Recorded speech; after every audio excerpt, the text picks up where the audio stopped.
Missouri, the WPA Guide to the Show Me State. Part 3.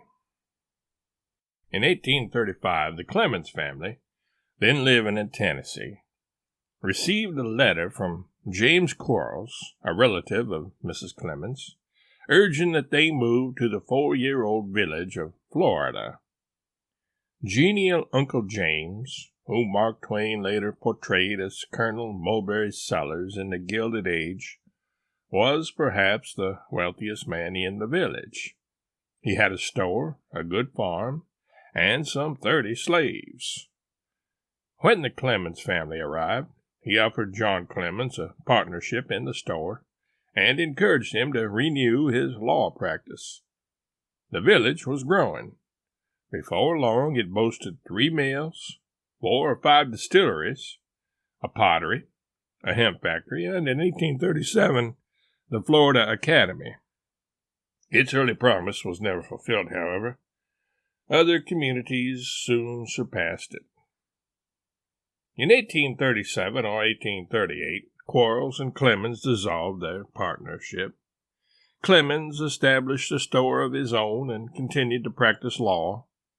About this time, he was elected Justice of the Peace. The family were still poor, however, and after the death of their daughter Margaret in the summer of 1839, they moved to the more promising town of Hannibal. Although Florida has exchanged its log cabins for frame houses, the village is still much as Mark Twain remembered it. It had 2 streets, each a couple of 100 yards long. The rest of the avenues were mere lanes with rail fences and cornfields on either side. Both the streets and the lanes were paved with the same material, tough mud in wet times, deep dust and dry. In pleasant weather, the children roamed over the countryside, as Albert Bigelow Paine, Mark Twain's biographer, recalls, hunting berries and nuts, drinking sugar water, tying love knots in love vines, picking the petals from daisies to the formula, love me not, always accompanied by 1 or more, sometimes half a dozen of their small darky followers. Even after the family moved to Hannibal, many of Sam's summers were spent on his uncle's farm. Part of his short service as a Confederate volunteer during the summer of 1861 was also spent in Florida. Ahead on State 107 is Mark Twain State Park, fishing, bathing, picnicking, camping, horseback riding, 6.8 miles, an improved 1,083-acre tract of rolling woodland on the banks of the South Fork of Salt River. The park was conceived by the Mark Twain Park Association, which purchased 100 acres within the present area in 1924 and presented it to the state, the first land in Missouri to be acquired through public subscription.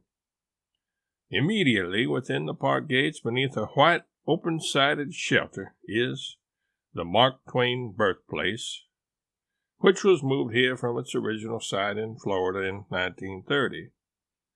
The small frame structure consists of 2 rooms with a lean-to kitchen.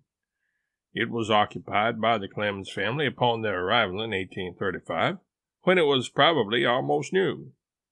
Here Sam was born, November 30, 1835. During 1836, John M. Clemens built a larger house, now destroyed, which the family occupied until their removal to Hannibal in 1839. The house, now maintained as a museum, is devoid of architectural pretensions. It is furnished with a carved 4-post bed, spinning wheel, organ, candlesticks and molds, and split-bottomed chairs, furnishings such as the Clemens family might have had. Within the carriage house is a carriage used by Mark Twain.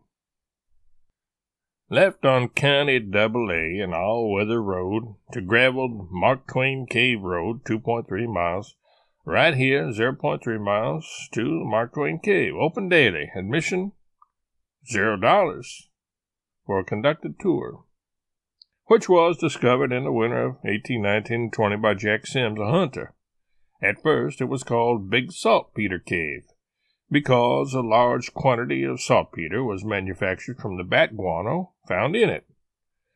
Later, it was called McDowell's Cave for Dr. E.D. McDowell of St. Louis, who unsuccessfully experimented with placing the body of a child in the cave to see if it would petrify.